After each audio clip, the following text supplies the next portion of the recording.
How you doing? We're here at my yard up in Upland, California, Zone 9B.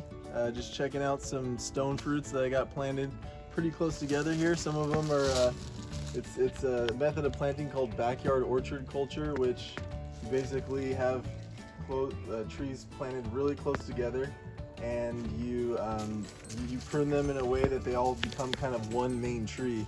And you get to have different varieties as well as just plant a lot of different kind of fruit in one smaller space. So here we have a Dapple Dandy Pluot, which is a cross between a plum and an apricot. Back there you have another one, which is a Flavor King Pluot. You gotta remind myself of them. Which is another kind of Pluot variety, really good, sweet like an apricot, not super sour. Right there is a Plueri, with all the flowers on it, and that's a plum and a cherry cross. And this is a Peocotum, which is a peach, apricot, and plum mixture. And just very unique trees, but super delicious, you know. Right there you have a peach tree with all the flowers, beautiful pink flowers on it. I believe this is called a Red Baron peach, which is pretty good. So there's all kinds of different unique stuff here planted. Right behind us is a big walnut tree, but in front of it I planted a lychee, which is kind of a little bit of short bush right now, but they'll do pretty well on the north side facing of your house. Back behind it there are what's called a pawpaw, which is it's related. It's in the Annona family. It's they grow them a lot back east. They're a super delicious fruit that's kind of like a cross between a mango and a banana. They grow pretty well here. Need a pollinator, but really unique fruits. You can come over here and check it out. Got an apricot, another Pluot. Love Pluots. Emerald drop Pluot, and that one's a Flavor Grenade Pluot. So all of them packed pretty close together, but as long as you prune them and keep them kind of small bush-like, then you're able to have a lot of different varieties in one small space. So when do these trees start showing signs of fruit, and when can you expect something to put on your table? So the best thing is to plant trees that are a little more mature. So these trees were already about 4 or 5 years old when I planted them. And planting trees that are more mature will obviously get you fruit faster, but they'll also be a little hardier, so they'll survive a bit, but better than if you were just plant a seed in the ground and let it grow. So I recommend doing that, but they're all grafted varieties, so you have a seedling rootstock that's strong. You don't want rootstocks to compete, so I made sure to plant.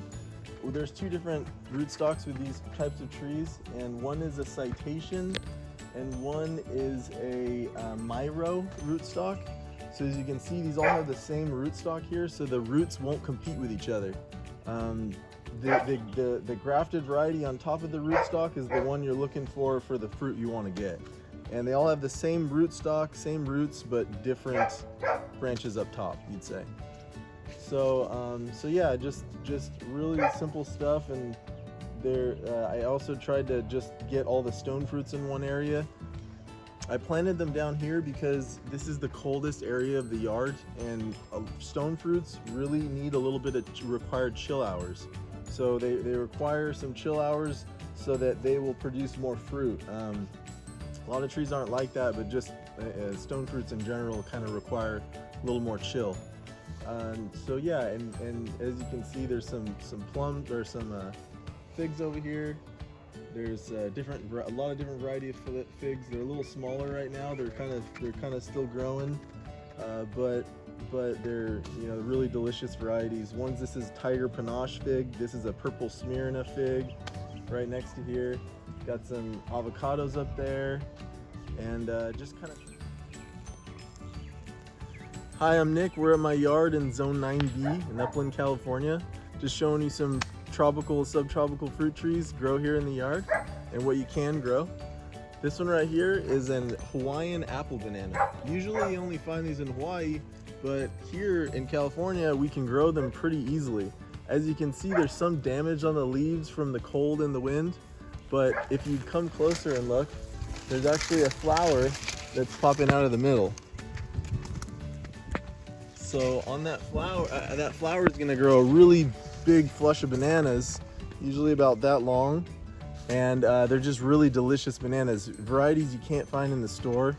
A little bit of sourness to them, so why they call them the apple banana. Originally from Brazil, but they grow really well here. And I've had success in fruiting these trees. So, you know, just kind of planted stuff a little bit closer together, but just to show you some different varieties of fruit. This is a white sapote, and white sapotes are sort of a cream. This is a white Vernon white sapote, and they're like a creamy sort of custardy fruit. Really perishable. The skin is really thin on them, so you can't keep them too long. That's why you don't really find them in stores. But if you grow it as a home in your home collection, it's really well growing and takes the cold and somewhat drought tolerant. Just does really well in this area too. Have another one back there. That one's a Subel. And behind it over here, there's papayas, mangoes, dragon fruits. I don't know if anyone might know, but the one right over here is called a wax apple. Try to move around this stuff here. A lot of the Asian folks out there will know what that is. That's a wax apple, and it's a really juicy, tropical kind of fruit. Looks like a bell, tastes a little bit like a flower. And there's my Prius back there. There's your Prius. Yeah, and what we've done here is we've let this dragon fruit kind of grow up this tree to trellis up and use the old tree like a trellis for dragon fruits. So just some different ideas of planting there, and it does pretty well. What family is that dragon fruit from? It's actually a cactus. It's a vining cactus. If you can look pan to your right here, you'll check out and see. This is a dragon fruit here from Costa Rica. Now, is that edible? Oh yeah. Okay. Oh yeah. How would you eat it, or how would you place it on your table for dinner or for lunch, whatever? If anyone knows what a dragon fruit is, it's a really, really pretty looking fruit. I think there might be one over there still left on I can take a picture of, but it's really super healthy for you. A lot of diabetics can eat them, where they can't eat a lot of the other fruits. It's got a somewhat lower of a sugar content in it, and just has a unique kind of tropical flavor.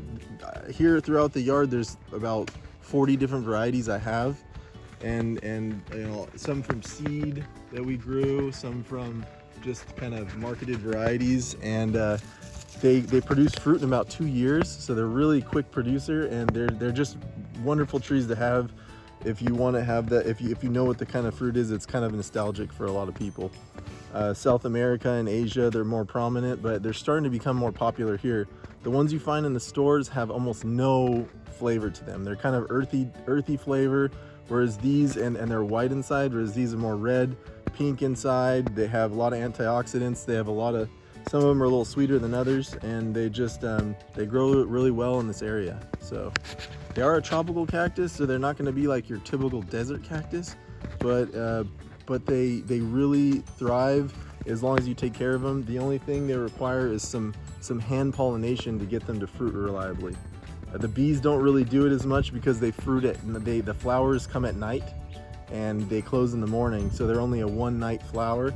And once they're flowered and fruited, that's kind of it. You know, it's if you don't get to the pollen into the flower, it's gonna die and you won't get a fruit out of that flower. So that's the kind of unique thing about those. Also, we can grow mangoes. You can see there's mango flowers coming on here. And so in this area, you can do pretty good with mangoes. Take a little bit longer to come to fruit, but still do pretty well. Some papayas there. Now, what kind of mangoes are those? This is a Spirit of 76 mango. So this is It's an American mango. Yeah, I guess you'd say an American mango. They produced it in Florida. The flowers are kind of look like fireworks, so that's why they call it the Spirit of 76, I believe. But yeah, and it's just you know, mangoes are obvious. If anyone's had a mango, you know, it's a really delicious fruit too.